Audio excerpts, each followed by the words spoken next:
Hey, welcome to Narcissism Vocab 101. Today we're going to talk about narcissistic supply. And in a nutshell, narcissistic supply is basically people that the narcissist use to get their life force, their energy from. And this is a real thing. This is studied in psychiatry and psychology. We'll go over some of those studies from some of the founding fathers in psychology, psychoanalysis.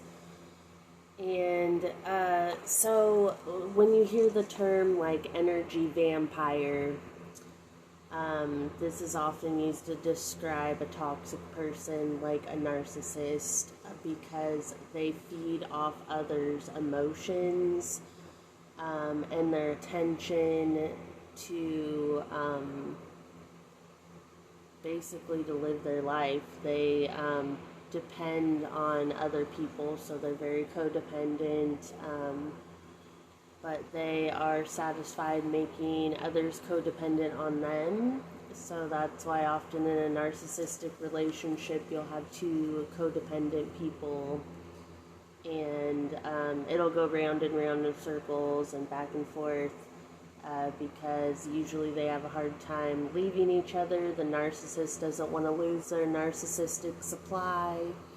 And the empath or the victim of the narcissist doesn't want to stop giving them the love they think they need to thrive, because the codependent of the narcissist, their partner usually wants to fix everything, and that's also something from their childhood, is just like wanting a perfect family and wanting to fix the narcissist. So it makes it hard for them to leave and do their own thing and be independent.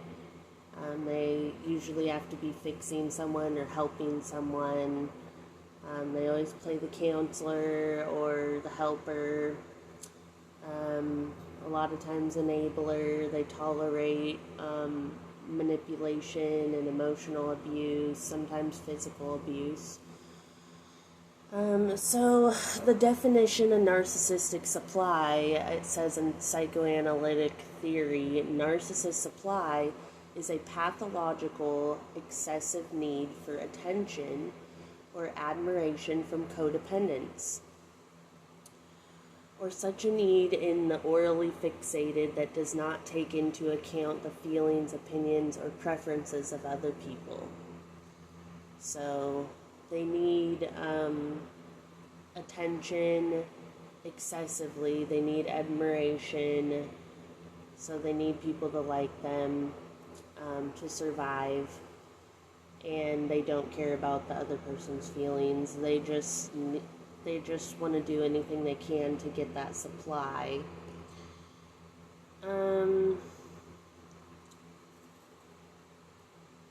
And so it says this concept was introduced by Otto Fenichel in, sorry if I butchered that, but I don't know all these names sometimes, in 1938.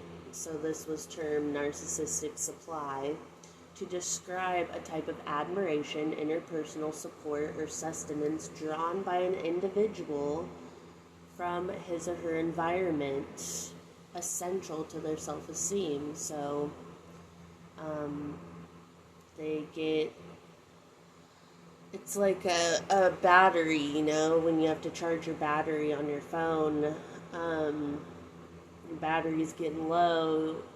This is like the narcissist has a battery of admiration and attention, and when that's getting low, they are really depressed and unhappy, and they need that to be filled back up. So they will go looking for supply, and Yeah, so oftentimes this is why narcissistic people, they'll have, relationships, but they'll also keep like a lot of their exes and other sources of supply on as a backup plan. So they'll like keep in contact with their exes and all kinds of different potential, even though they have a boyfriend or a girlfriend or sometimes even married, they have to have these backups, like when they're arguing with their their partner or whoever, they will need that source of supply. They can't be not getting it, so they will have like a little ring of people that they they need that supply from. So it goes here into a little bit of the history of narcissistic supply, which is fairly interesting. Freud had a concept of narcissistic satisfaction, and also with Carl Abraham, the psychoanalyst. They were partners on this.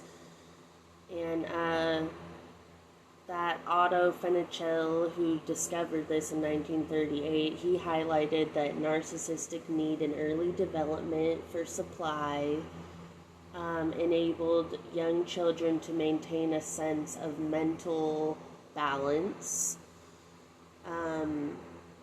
So they needed it as children, and he identified there's two ways they got this narcissistic supply, which was aggression and ingratiation, which is like making people like you, finding ways to like, so they're either aggressively like trying to get emotions out of you, or they are performing things for you to give them that attention, like, oh, you're so great. So I thought it was interesting also, he said as adults, this impulse neurosis to like this brain disorder to seek out attention and need this gratification. I'm not going to answer that right now. This need to seek gratification is it can turn into all kinds of addictions, love addiction especially, different types of like partners, and sexual addiction and gambling, which I thought was interesting because the narcissist I was with had gambling issues, especially when I wasn't around, and then they'd blame me that they gambled because we were like not talking. So that was his source of supply when I wasn't around, to gamble. It gives the same kind of like impulsive like need for this like stimulation in your brain. So I found that pretty interesting. But yeah, so I don't know what else, but pretty much the narcissist will do whatever for supply. Like they said, they'll do like aggressive things. Like this goes along with gaslighting and making you question your reality because it gives them a sense of power and control, and they want that power and control over you. And so they'll like do things to make you upset or cry or get angry, and then they'll just act innocent, like, oh, I didn't mean to do that, or I had no idea, I was looking at the background, that's my daughter on the picture. I don't have a picture of me. I know people always say I look like my daughter, but it's a baby and my daughter. I don't have a picture of myself. I am not a narcissist, although, people have little bits of narcissism in them. We all have selfishness, and sometimes we don't have as much empathy, but that doesn't make us a narcissist. A narcissist is someone that has absolutely no empathy for others. They don't care, and they will walk all over everybody to get what they want. So a lot of times a person in a narcissistic type relationship will ask, am I the narcissist? And that's really common. You'll probably start to think you're the narcissist because the narcissist projects their feelings, their personality onto you, who they are onto you. So, if they lie all the time, they'll call you a liar. If they cheat, they'll say you cheat all the time. They'll always be accusing you of cheating when you're out. That's because it's the things they do that they're pushing onto you. And so, so they do this to push off the blame onto you, and oftentimes this will get you start thinking you're really the toxic one, but no, not always. I mean, you definitely, if you're attracting narcissists, you have some toxic things as an empath, but you're not a narcissist. You're just tolerating certain bad behaviors, which is not good, but it's not your mental condition. But usually, like I said, the narcissist supply, that person will want to fix the narcissist, and that was always my problem, is I want to help and fix, and it's something you cannot. You just have to walk away from, which is super hard, because they'll do other things, which we'll talk about in Vocab, Narcissism Vocab 101 again, the term hoovering, when the narcissist leaves and then comes back, or you'll get in a fight and then they'll try to come back. They hoover, which means they kind of keep you on a string, when they want you. So we'll go over that sometime. But today is just about the supply and how you're kind of like a charger for their battery, and they need to land on certain chargers.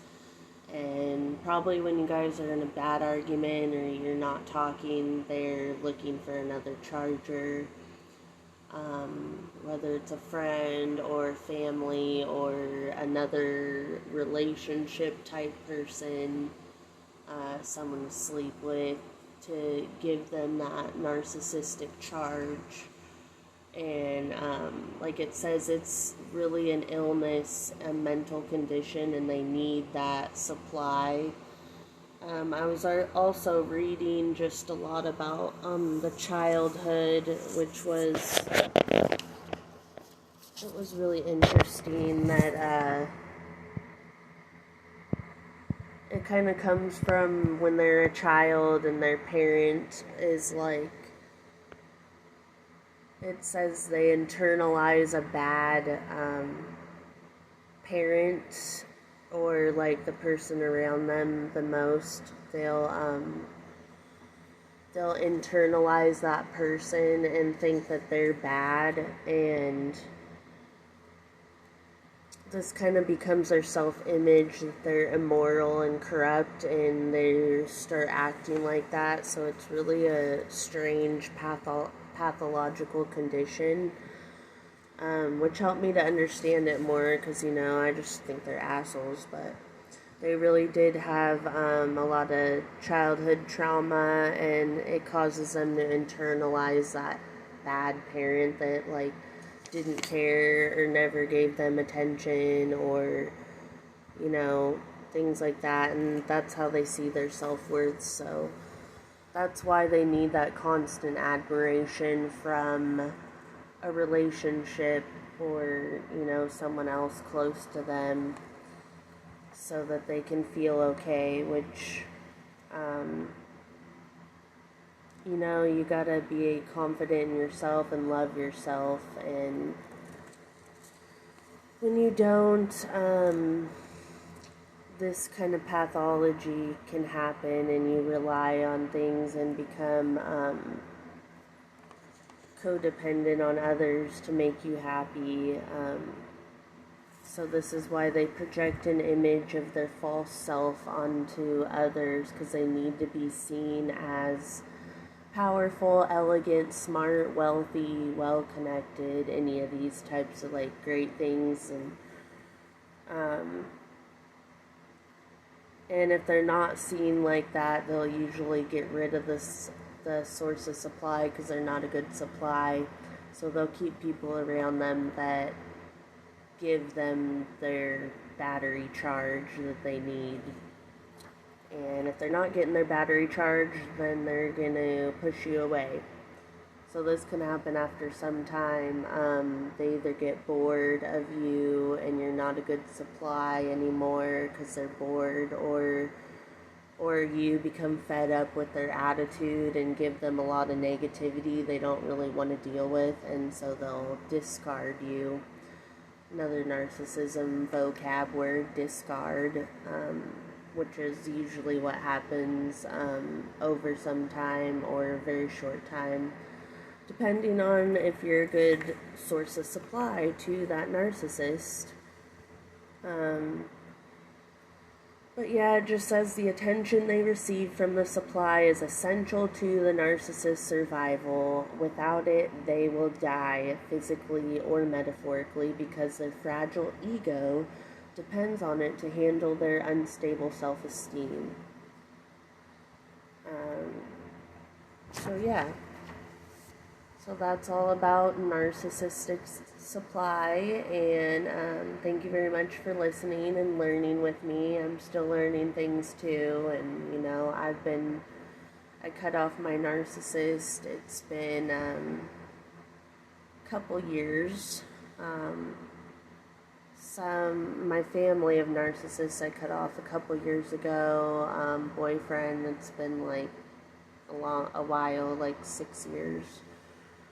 So I'm still learning things, and it's really difficult learning things when you came from a narcissistic family, because as a child growing up in that, you think it's all normal, but none of it's actually normal. So it's discovering new things all the time, oh, their brain thinks that way and mine doesn't.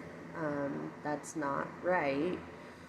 And I shouldn't be trying to help that all the time. I need to walk away or put boundaries, which is another great thing to learn with narcissists, so you don't become a source of supply. You need boundaries, which I'm getting very good at. So thanks for listening, and have a wonderful day.